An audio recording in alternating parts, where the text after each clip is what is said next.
You are watching Political Point Magazine.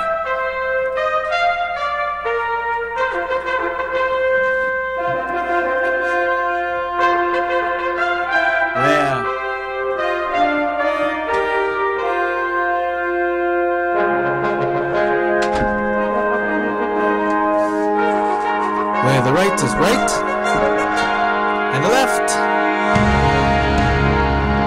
well, the left is always on the wrong side of history. Why?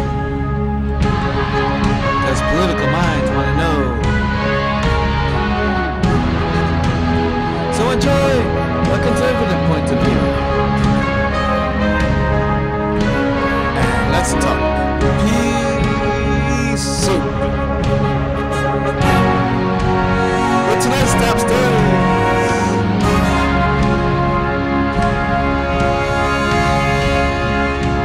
Well, Hillary is officially politically damaged goods. HillaryGate Part 28. Yeah, that's right, my friends. We're gonna mix this into the New Hampshire primaries. Hillary's chances of winning is quite unfounded. But we'll get into the details now as we look into the New Hampshire primaries and the results turned out there. And a judicial icon, Justice Scalia, is dead at 79. This is a shake-up in the courts now. As the question begs, should we replace him now, or replace him when the new president gets it? And Political Points magazine has a message for Donald Trump. Yes, you might want to tune in for this one. All right, my friends. Hello. Welcome to another edition of Political Point magazine. All right, my friends. Let's get on down to it. Now, the status of the race here now comes as quite the shock now, because it appears now that we've had an exciting journey with the New Hampshire primaries and the results of that. It turns out that the State Department now also has released more of Hillary's emails from her server. And there's an ongoing investigation into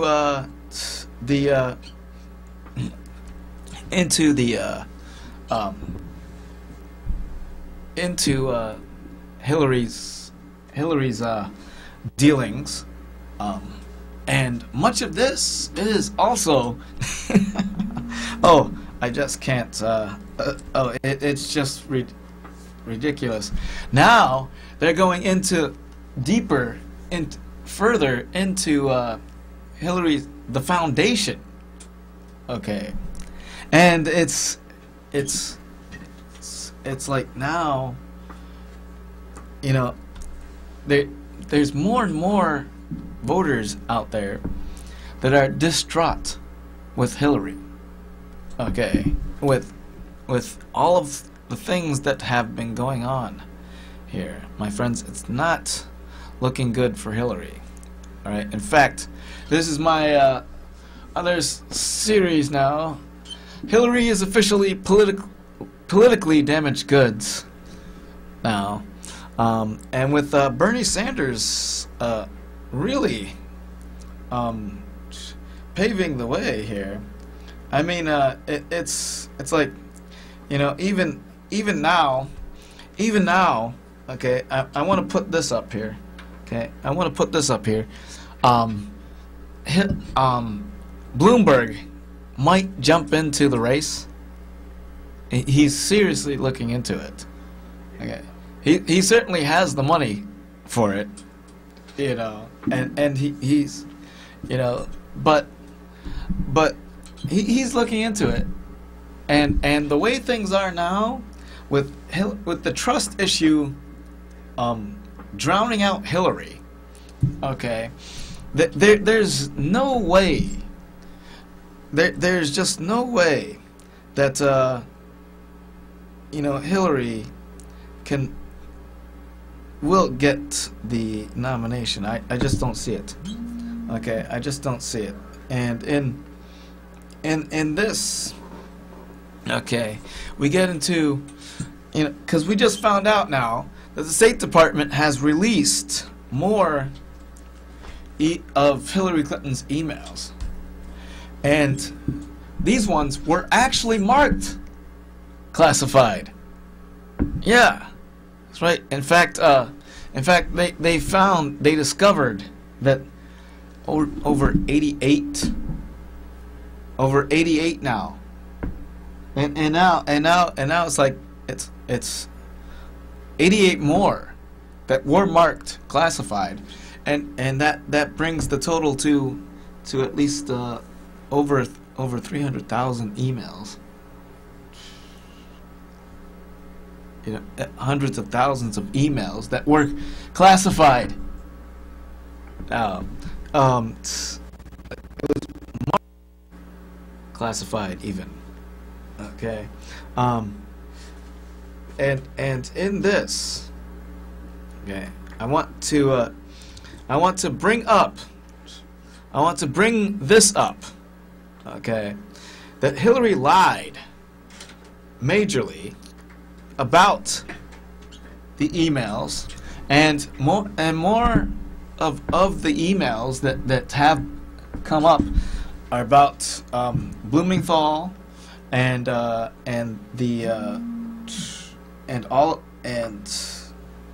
Hillary's dealings with the foundation, mind you, and I want to bring up something very, very important here. Okay, because this, you know, because this, you remember, just a few years back, no, it was 2015, March 2015, okay, when all of this came about, okay, and yeah, and I want to get into all of this, because now Hillary, you remember when Hillary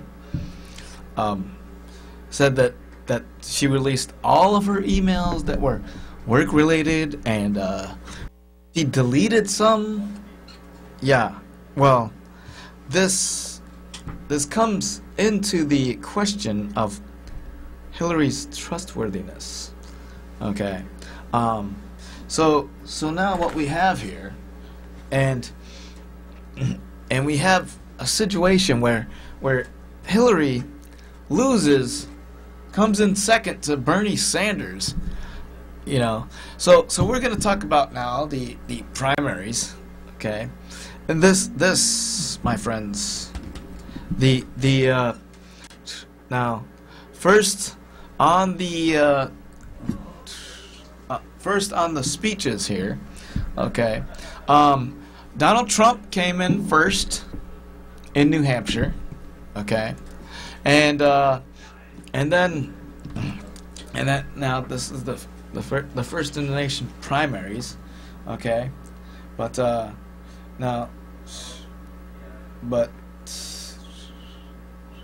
want to get into the speeches, but Trump won first.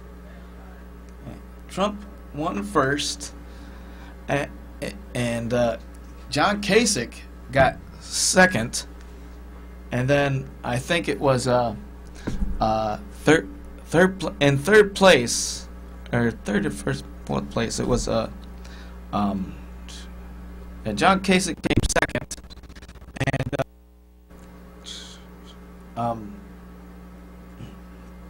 so third place was a tight battle between Cruz, Rubio, and Bush. Okay, so but in the end, I think Cruz came third and Bush came fourth. But actually no, Bush came third. But John Sununu says that John Sununu, okay, said Congressman John Sununu said that Iowa picks corn and New Hampshire picks the president. Yeah, it was Cruz that came in third and Bush came in fourth. Okay, and so I want to get into the speeches, mind you. Okay, because this is very, very important. Okay, so let's get into the speeches that that come in here. All right. So first, starting with the Republican candidates. Okay, and I want to show you how close this was. Okay, Jeb Bush. Well, Jeb Bush came in at a close fourth, and then it was. But here's Donald Trump. Okay, here we go. Wait, whoops, hold up a second. Okay, let's get that. Mary and Fred, they're up there. They're looking down. They're saying, "This is something very special." They love this country, and they're very, very happy right now. So, thank you to my parents. I want to thank my sister, Judge Barry, Marianne, really great sister. Another great sister, Elizabeth. My fantastic brother, Robert, who's watching right now with Anne Marie. And I want to thank my brother, my late brother, Fred. What a fantastic guy. I learned so much from Fred. Taught me more than just about anybody. Just probably about even with my father. A fantastic guy. So I want to thank Fred. He's up there and he's looking down also. And we can go right down the line, but we have to start with Melania, what she puts up with. Oh. She said right from the beginning, you know if you run, you know you're going to win. And she said that from day one. So, Melania, thank you, honey. Thank you. And Don and Vanessa, thank you so much. And Ivanka, she was out. She made 7 stops today at the polling areas. So, very, very special. And Jared is a very, very successful real estate entrepreneur in Manhattan, but he likes this better than real estate, I think. So, Jared, thank you. And Laura and Eric, and they were all out today, and it was amazing. And Corey, where is Corey? Does Corey have a ground game or what? Boy, do we have a ground game? Where's Corey? Corey Lewandowski.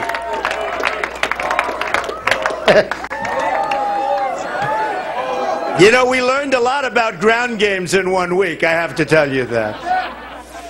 And the entire staff, and Hope Hicks. This is Hope, this is Hope, this is Hope. Nobody takes more phone calls, I think, in a day than Hope. So thank you, Hope and Corey, and the entire group, the entire staff.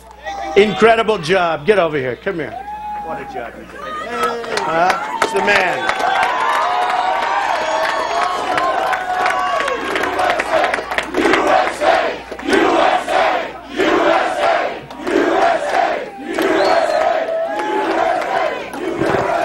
So, again, we have to thank the candidates because they really ran. We have some very talented people.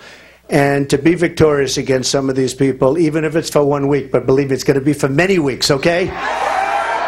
But they really are. They're terrific. A number of them called, and I just wanted to thank them. But I wanted to congratulate the other candidates, okay? Now that I got that over with. You know, it's always tough, and then tomorrow, boom, boom.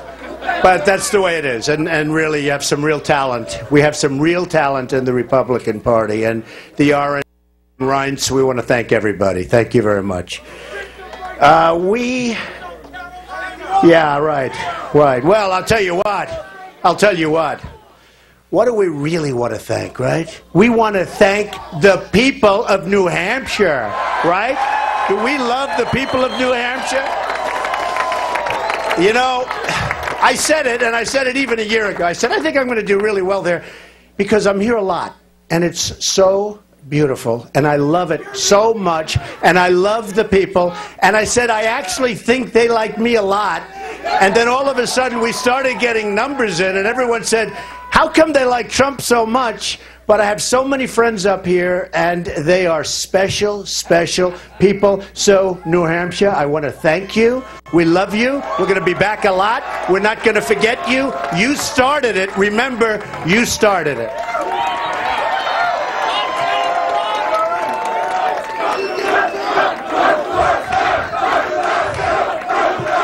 You did start it.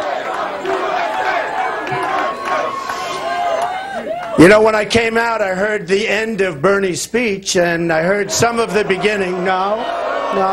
First of all, congratulations to Bernie. In all fairness, we have to congratulate him. We may not like it, but I heard parts of Bernie's speech. He wants to give away our country, folks. He wants to give away. We're not going to let it happen. We're not going to let it happen. I don't know where it's going with Bernie.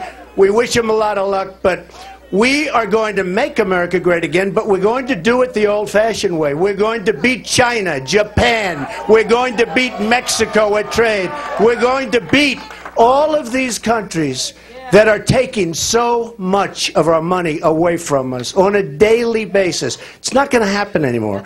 We have the greatest business people right now in the world. They call me all the time. They want to be involved. We have political hacks negotiating our deals for billions and billions and billions of dollars. Not going to happen anymore. We're going to use the finest business people in the world. We are going to do something so good and so fast and so strong, and the world is going to respect us again. Believe me.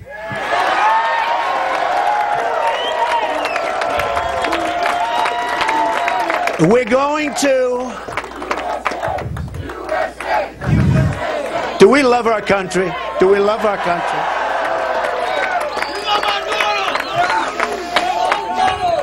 I think one of the things that really caught on, it's very important, self-funding my campaign. Everybody on both sides. And you know, I was saying 2 weeks ago, I said, I don't think people really appreciate it, because I see all of this money being poured into commercials, and it's not their money, it's special interest money. And this is on both sides. This is on the Republican side, the Democrat side. Money just pouring into commercials. These are special interests, folks. These are... Okay, well, that's Trump, okay? And if you looked at the stats there, okay, it was Trump 34%, okay, John Kasich 16%, Ted Cruz 12%, Jeb Bush 11%, and Marco Rubio 10%, okay? And then Carson,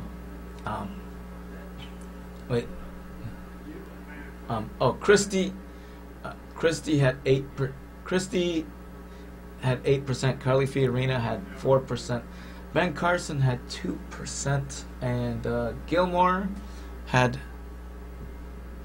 1%. Okay, now Gilmore, Carly Fiorina, and Chris Christie, and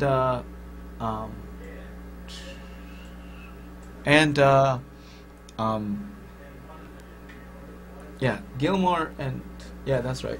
Okay, so Gilmore, Chris Christie, and Fiorina have dropped out of the race right now. Now I want to talk about a few other things too, but I want to get into the next speech, which was from John Kasich. And there's just no way to say this appropriately when the media kept saying, well, how are you going to do this? You know, can you finish high? You know what I said? I have an insurance policy. It's you. It's all of you. How does a guy like me thank you for the countless hours, the phone calls, the door knocking? Some of you have come from, of course, our Buckeye State, and some have come... Ohio Governor John Kasich will come in. Yeah, that's Ohio. That was Ohio Governor John Kasich. Yep. Okay, but anyhow, I want to get into all of the speeches. Here's Marco Rubio, okay, who came in fourth or third. No, it was a battle for fourth. Okay, but yeah. To Las Vegas by himself, leaving his children and his wife in Miami to go look for a job. Now, he had worked for 20 years as a bartender, and when he got to Las Vegas, the only jobs he could find was as a busboy. After 20 years of working as a bartender, this gentleman, already well into his 50s, was carrying buckets of ice and cleaning glasses for bartenders half his age and not even a tenth of their experience. It was a very humbling experience. It was hard, but he was not prideful. He understood that it wasn't about him, it was about us. My father, more than halfway into his life, was willing to do whatever it took so that our future could be better. Well, that's the challenge before our country now. Not all the days are going to be great days. We're not always going to get things the way we want. But in the end, I am confident that not only will this campaign be successful, but America will be successful as well. I am confident that when this process is done, this nation will rediscover and re-embrace the principles that made her great. I am confident.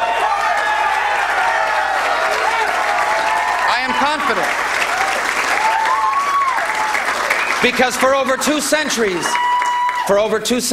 Americans, in the end, have always gotten it right.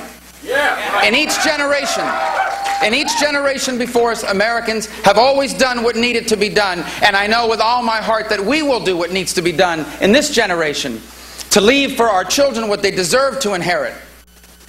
A new American century, the greatest nation on earth. That is what we will do in this election.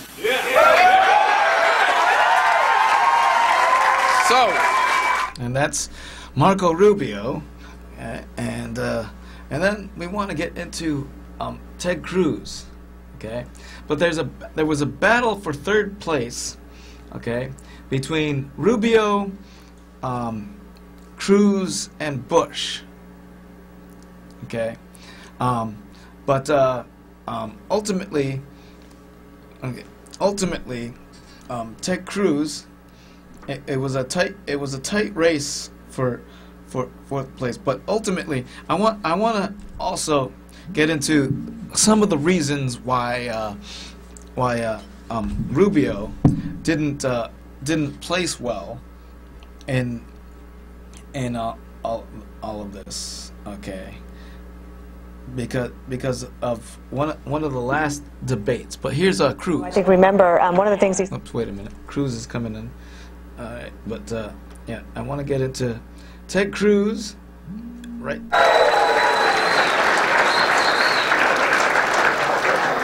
The votes are still being counted, and the exact results are unknown. But right now, it appears we're effectively tied for third in the state of New Hampshire.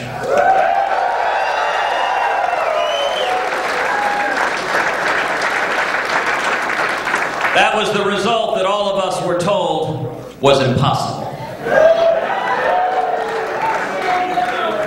Together, we have done what the pundits and the media said could not be done.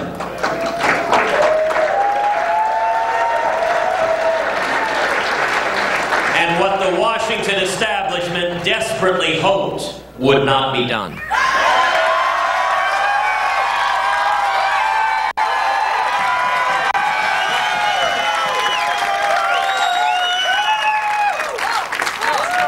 One week ago, all of the media predicted we would lose the state of Iowa.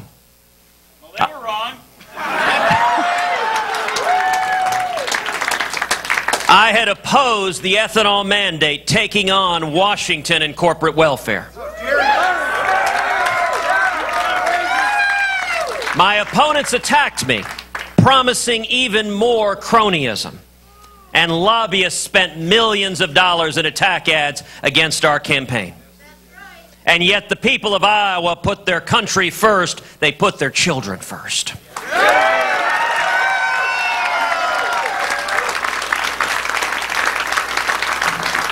And then this week, history repeated itself. Once again, the talking heads and the Washington insiders were confident that our wave of support would break against the rock of the Granite State. That a conservative, we were told, could not do well in the state of New Hampshire. We were told that over and over again, and tonight the men and women here and all across this great state proved them wrong.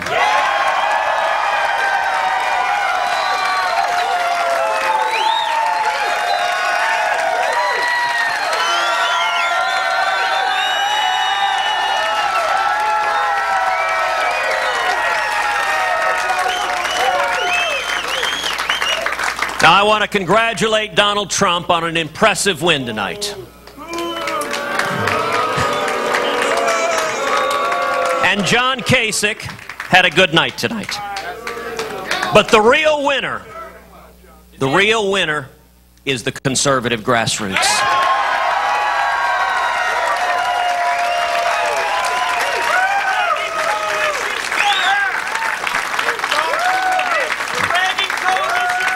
Who propelled us to an outright victory in Iowa and to a far stronger result and outcome in New Hampshire than anyone had predicted.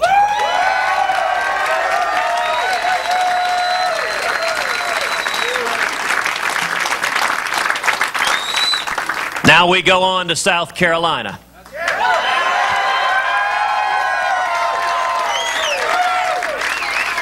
The Palmetto State. And you know, Washington liberals may find South Carolina far less hospitable environs.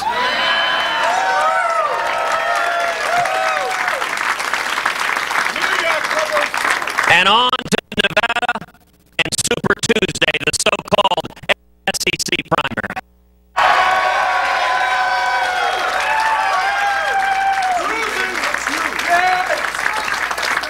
And the voters will have a choice. Do we want a campaign conservative? Okay, that's Ted Cruz. But it was a battle for third place between Cruz, Rubio, and Bush.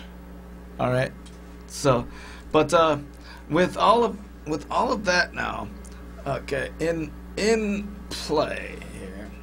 Now I want to get to the Democrat side, and my friends. Okay, my friends.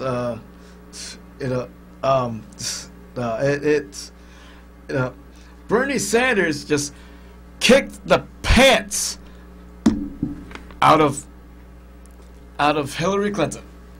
All right, now it was truly astounding. All right, this Democratic socialist, all right, 59% versus Clinton.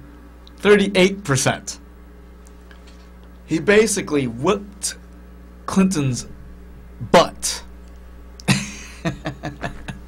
And, you know, my friends, jeez, you know, I just, you know, the What do you think about that? The Democrats are strange, right? But the momentum was all on the Bernie Sanders side. Clear in Iowa. Okay, and here's Bernie Sanders. Okay, Bernie Sanders is, and we're gonna get into this. Here it is. Bernie Sanders, the winner. Okay, in New Hampshire.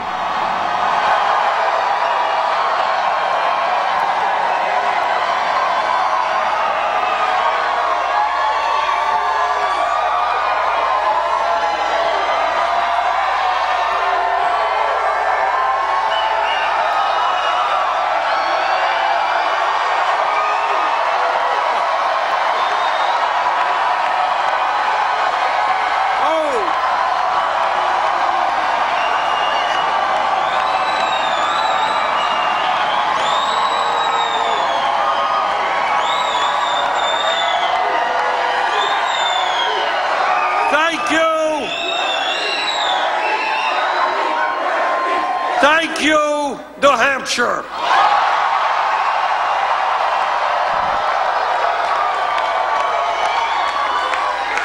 Shortly after the polls closed, Secretary Clinton called and was very gracious in her congratulations. I thank her for her call, and I congratulate her and her supporters for the vigorous campaign they ran in New Hampshire.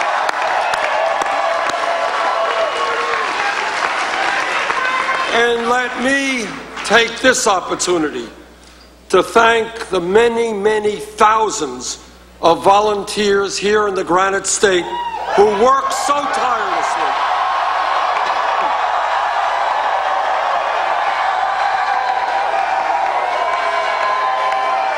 Our volunteers worked night and day, made phone calls, and knocked on a heck of a lot of doors. And we won because of your energy. Thank you all so much. And I want to thank Julia Barnes and our great campaign staff.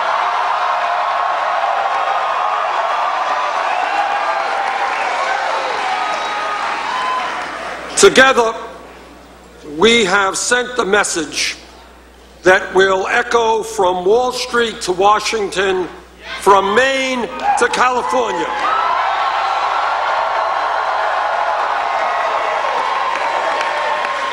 And that is that the government of our great country belongs to all of the people and not just a handful of wealthy campaign contributors and their super PACs.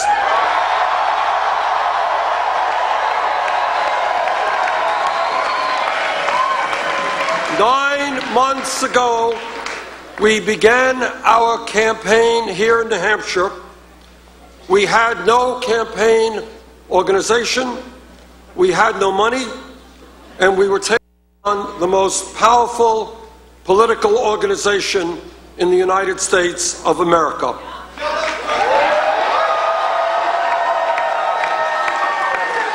And tonight, with what appears to be a record-breaking voter turnout,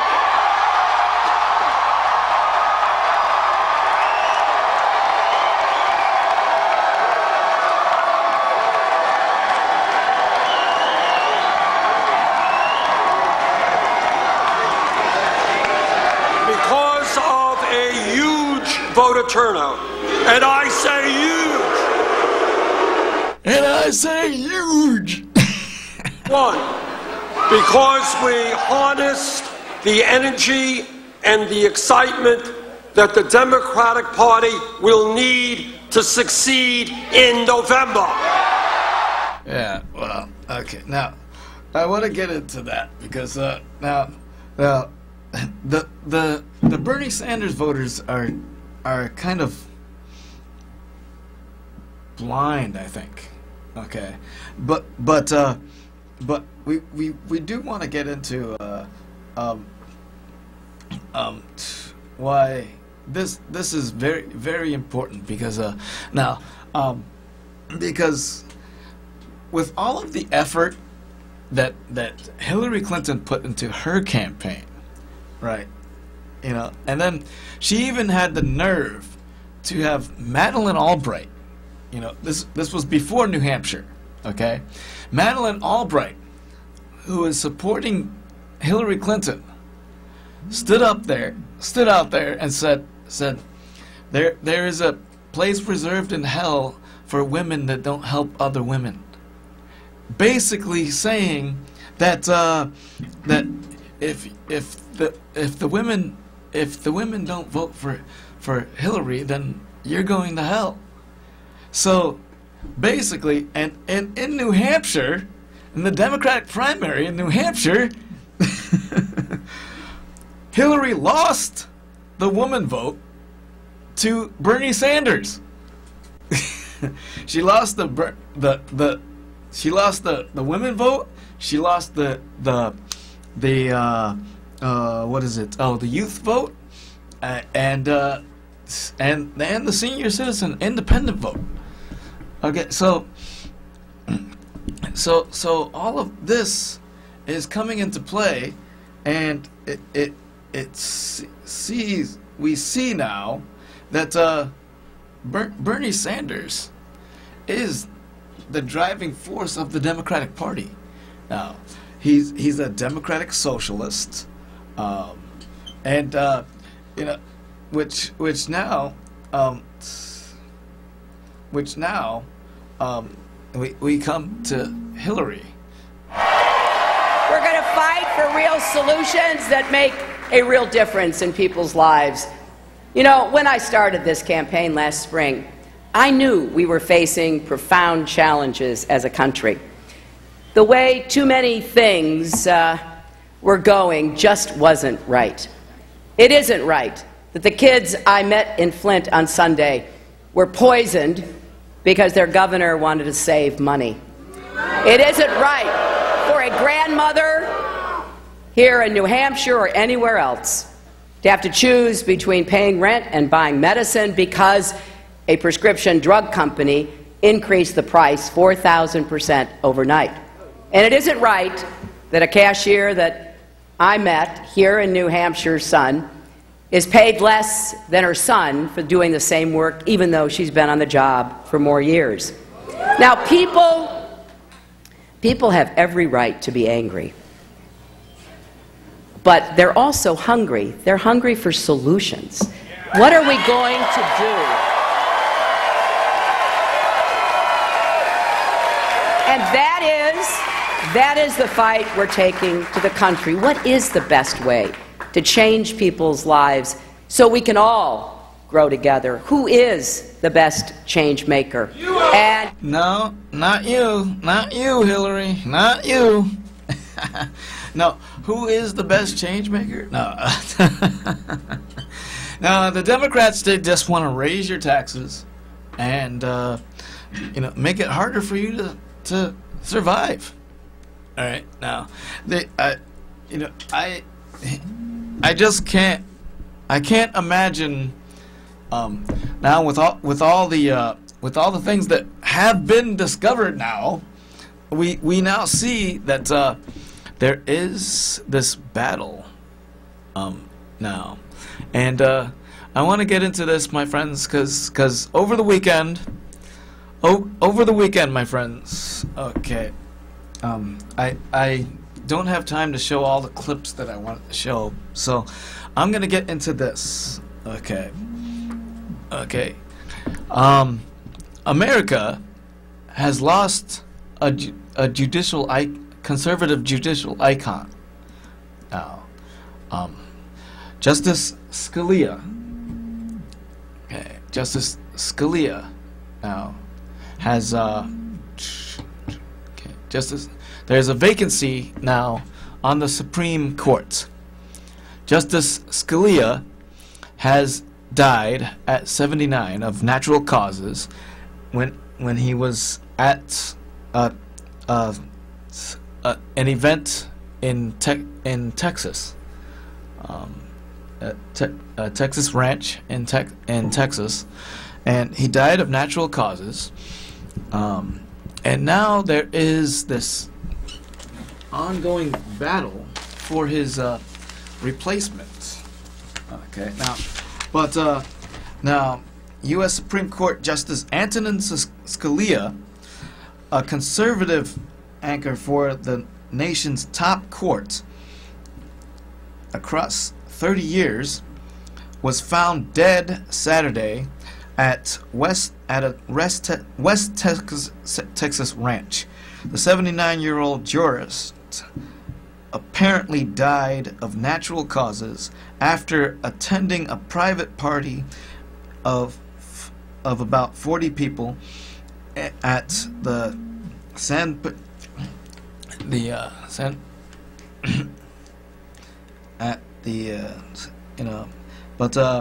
now Scalia was an extraordinary individual. He was appointed to the court, nominated to the court by former President Ronald Reagan, okay, back in '86. All right. Now, he served over 30 years, 40 years, 30 years in the court. He was conservative, known for his scathing dissents to a few major rulings. Okay. Scalia, he served as a law professor at the University of Virginia and the University of Chicago, Stanford, and his alma mater, Georgetown. Okay. President Richard Nixon recruited Scalia for public service in 1972, appointing him as general counsel for the Office of Telecommunications Policy. He became an assistant attorney general following the Watergate scandal, representing the Ford administration before congressional committees. Scalia briefly returned to the public sector, working with the Conservative American Enterprise Institute before Reagan named him to the Court of Appeals for the District of Columbia in 1982. He soon established a reputation as a conservative jurist, unafraid to take shots at the Supreme Court in his typically well-written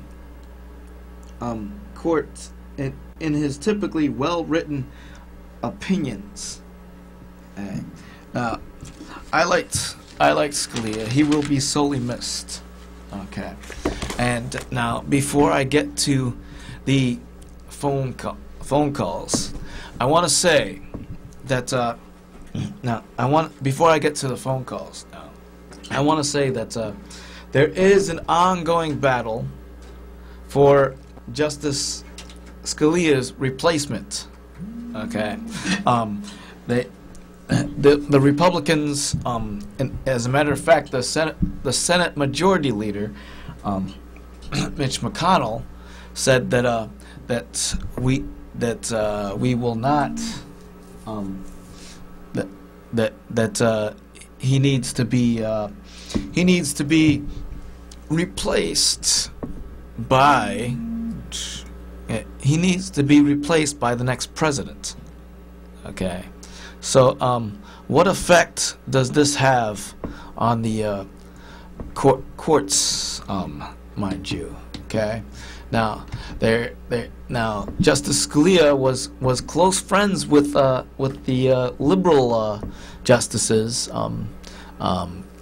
Kagan and Ruth Bader Ginsburg. Okay. In fact, he went hunting with Kagan, and often went out on dinners with Ruth Bader Ginsburg. Okay, so he made friends with his opposites. Okay, but he was one of the most conservative judges on the U.S. Supreme Court.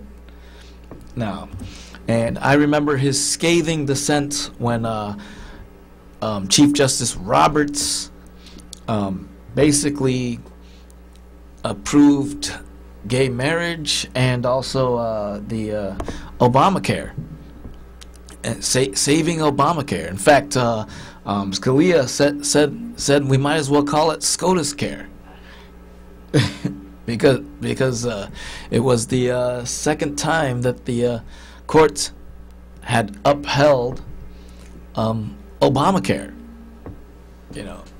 as if they were trying to save the awful piece of legislation, But in due time, we will repeal and replace Obamacare. All right, hello, you're on the air.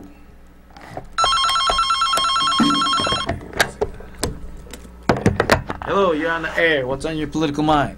Hey, Justice Scalia. That's what's on my mind, Pete. Scalia.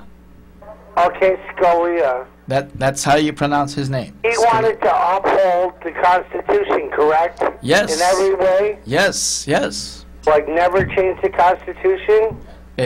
He interpreted it in the way it was written. Okay. By our founders. Okay. Yes. Let you breathe in your nose and out your mouth now, esophagus. I want to know why he's holding that when for the first 250 years of the country was slavery, Jim Crow law. Yeah, but those were Democrats. Women not allowed to be gay. Yeah, but remember, the Republicans freed the blacks from slavery, and they also gave, and they also recognized. They also listen.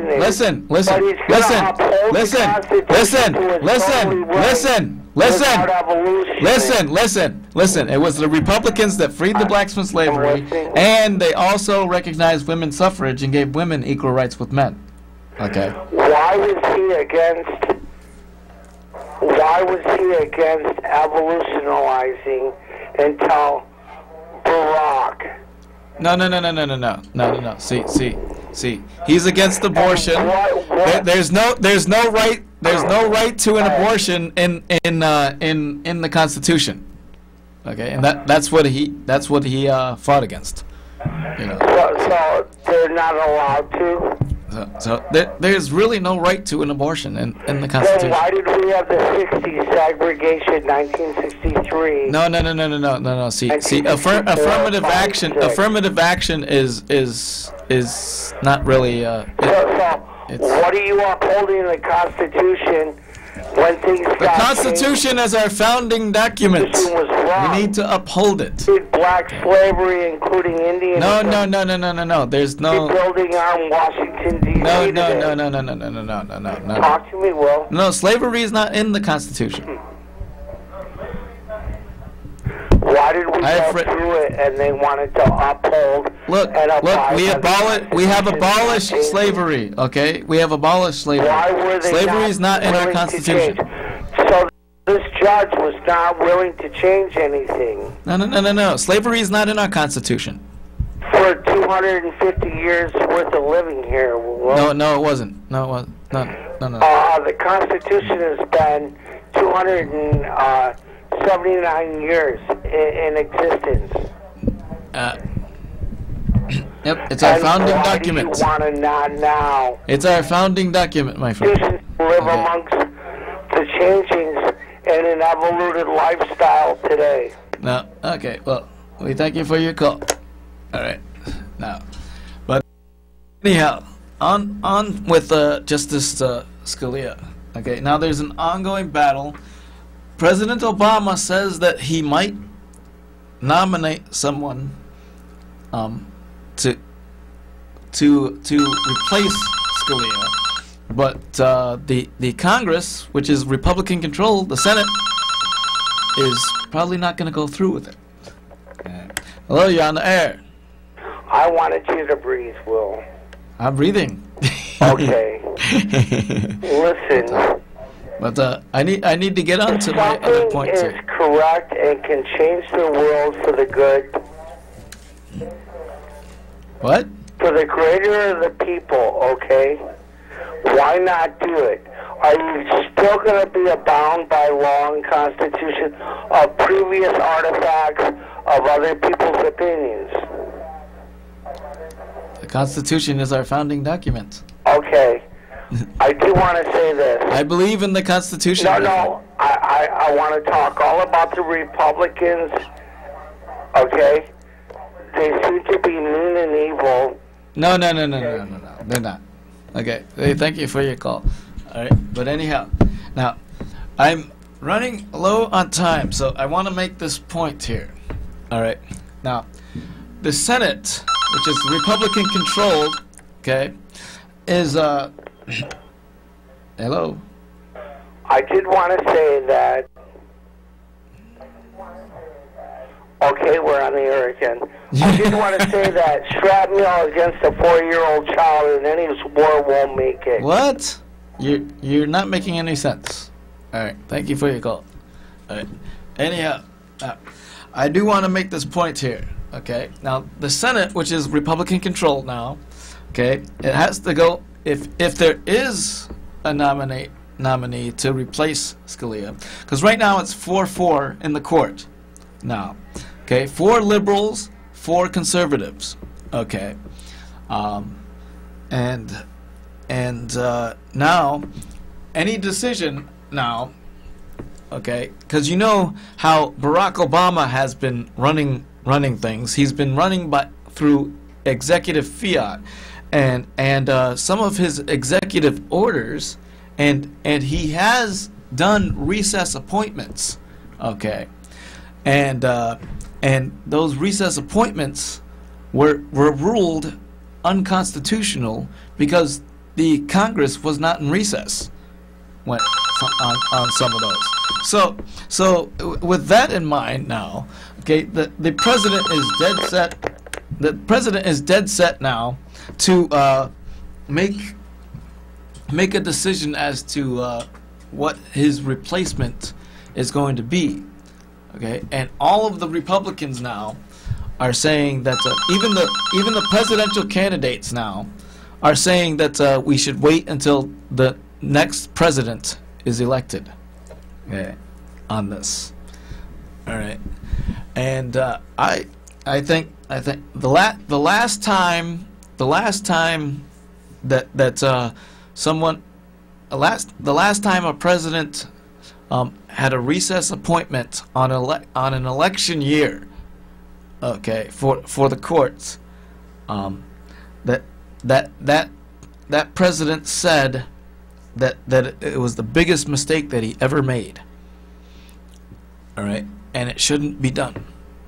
Okay, recess appointments, especially if Barack Obama appointed someone to that spot, it would only be a temporary assignment. Okay, all right, your last caller.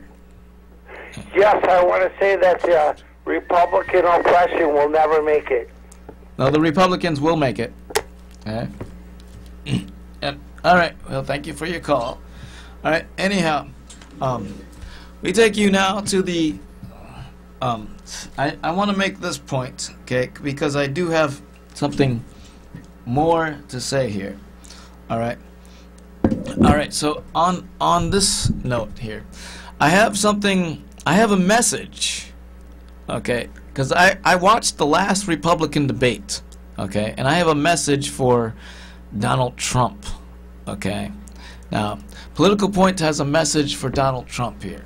Okay, it is now 8:23 right now. Okay, 8:23, and I have a message for Donald Trump. At the last debate, okay, which was Saturday, okay, at the last debate, Donald Trump attacked Jeb Bush, and he attacked him on Iraq and his brother, George W. Bush. Now, this debate was in South Carolina, right? Now, South Carolina is pro-Bush. This is Bush country that you're in, all right?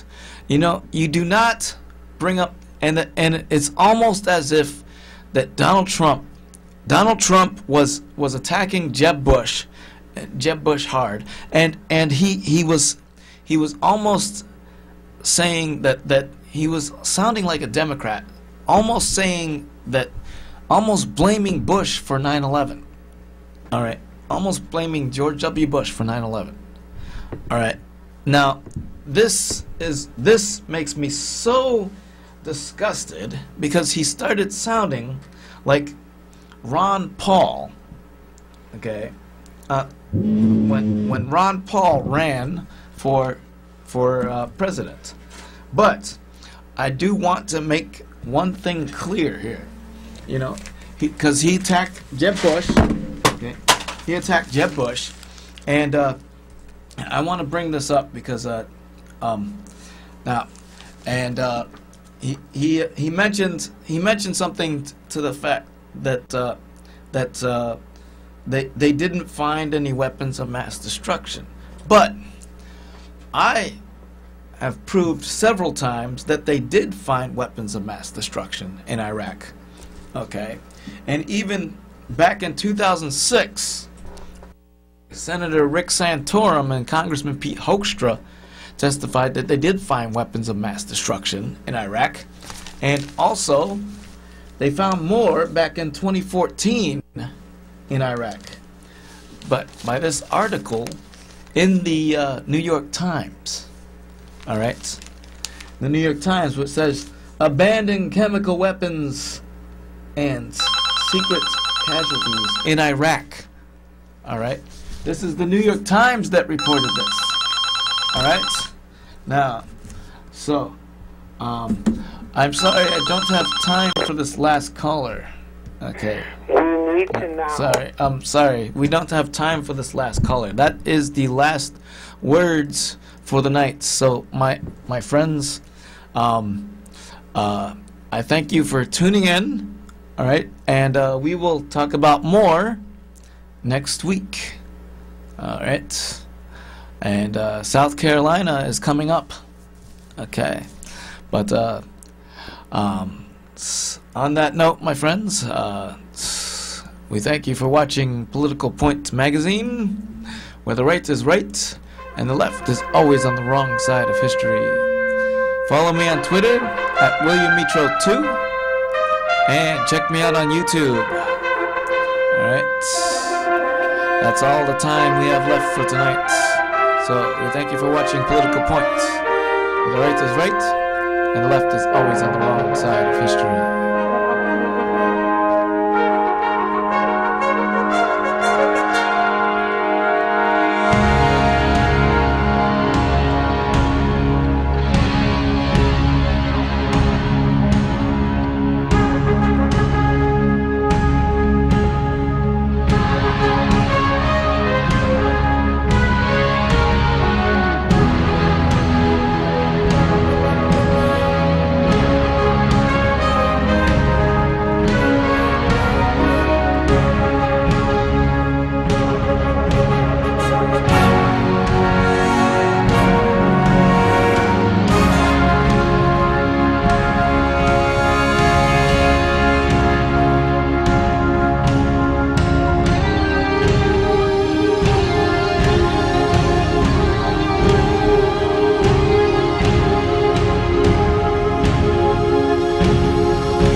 right now.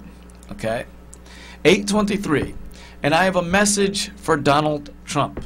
At the last debate, okay, which was Saturday, okay, at the last debate, Donald Trump attacked Jeb Bush, and he attacked him on Iraq and his brother, George W. Bush. Now, this debate was in South Carolina, right? Now, South Carolina is pro-Bush. This is Bush country that you're in, all right? You know, you do not bring up, and it's almost as if that Donald Trump was attacking Jeb Bush hard, and he was almost saying that he was sounding like a Democrat, almost saying that, almost blaming Bush for 9/11. Now, this makes me so disgusted because he started sounding like Ron Paul. Non-intervention was a major contributing factor. Have you ever read about the reasons they attacked us? Here it is. They attack us because we've been over there. We've been bombing Iraq for 10 years. We've been in the Middle East. I think Reagan was right. We don't understand the irrationality of Middle Eastern politics. So right now we're building an embassy in Iraq that's bigger than the Vatican. We're building 14 permanent bases. What would we say here if China was doing this in our country or in the Gulf of Mexico? We would be objecting. We need to look at what we do Mayor Giuliani's from the perspective response. of what would happen if somebody else did it to us. Are you suggesting we invited the 9/11 attack, sir? I'm suggesting that we listen to the people who attacked us and the reason they did it. And they are delighted that we're over there because Osama bin Laden has said, I am glad you're over on our sand because we can target you so much easier. They have already now, since that time, have killed 3,400 of our men, and I don't think it was necessary. And I want to bring this up because he mentioned something to the fact that they didn't find any weapons of mass destruction, but I have proved several times that they did find weapons of mass destruction in Iraq. Okay, and even back in 2006, okay, Senator Rick Santorum and Congressman Pete Hoekstra testified that they did find weapons of mass destruction in Iraq. Congressman Hoekstra and I are here today to say that we have found weapons of mass destruction in Iraq, chemical weapons. It's a document that was developed by our intelligence community, which for the last 2.5 months I have been pursuing, and thanks to the help of the chairman of the House Intelligence Committee, was ultimately he was able to get it in his hands, and I was able to look for and look at. These weapons have been discovered. More weapons exist, and they state that Iraq was not a WMD-free zone, that there are continuing threats from the materials that are or may still be in Iraq. And also, they found more back in 2014 in Iraq.